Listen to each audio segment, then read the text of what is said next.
તો નમસ્કાર મિત્રો, સ્વાગત છે તમારો આપણી યુટ્યુબ ચેનલમાં। મિત્રો, આપણા ધારાસભ્ય શ્રી ચૈત્રભાઈ વસાવા આજે જેલની બહાર 100% આવવાના છે। મિત્રો, આજે એટલે કે 11 સપ્ટેમ્બરના રોજ ચૈત્રભાઈ વસાવાની હાઈકોર્ટમાં સુનાવણી છે અને આપણને આજે પૂરતી માહિતી મળી જ જશે કે ચૈત્રભાઈ વસાવા 100% જેલની બહાર આવે છે કે જેલની બહાર નથી આવતા, કેમ કે તેમના જામીન મંજૂર થાય છે કે નથી થતા, કે ફરી એકવાર આ સરકાર કંઈક નવી ગડબડ ગોટાળો કરે છે કે ચૈત્રભાઈ વસાવા જેલની બહાર આવવા ન જોઈએ, કેમ કે એક વખત તેમના જામીન નામંજૂર થયા, એક વખત તેમનો વકીલ બદલવામાં આવ્યો, પછી એક વખત તે ટાઈમસર ના પહોંચી શક્યા અને એક વખત એવું પણ થયું કે જ્યારે તેમની હાઈકોર્ટની અંદર સુનાવણી હતી ત્યારે વકીલો હડતાલ પર બેસી ગયા।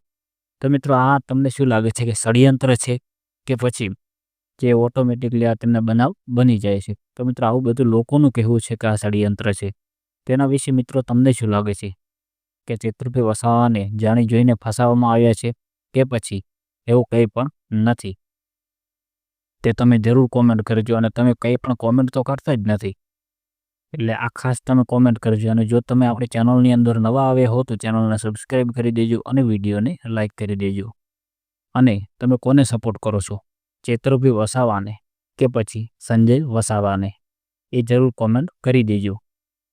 અને આપણા ધારાસભ્ય શ્રી ચૈત્રભાઈ વસાવા આજે 100% જેલની બહાર આવવાના જ છે, એ આપણને માહિતી પૂરતી મળી રહી છે। પણ આપણે એ રાહ જોઈને બેઠા છીએ કે ચૈત્રભાઈ વસાવાને હાઈકોર્ટમાંથી જે ચુકાદો આપવામાં આવે કે ચૈત્રભાઈ વસાવા 100% જેલની બહાર આવી ગયા છે, ત્યારે જ આપણને પૂરતી માહિતી મળે કે ચૈત્રભાઈ વસાવા 100% જેલની બહાર આવી જ ગયા છે।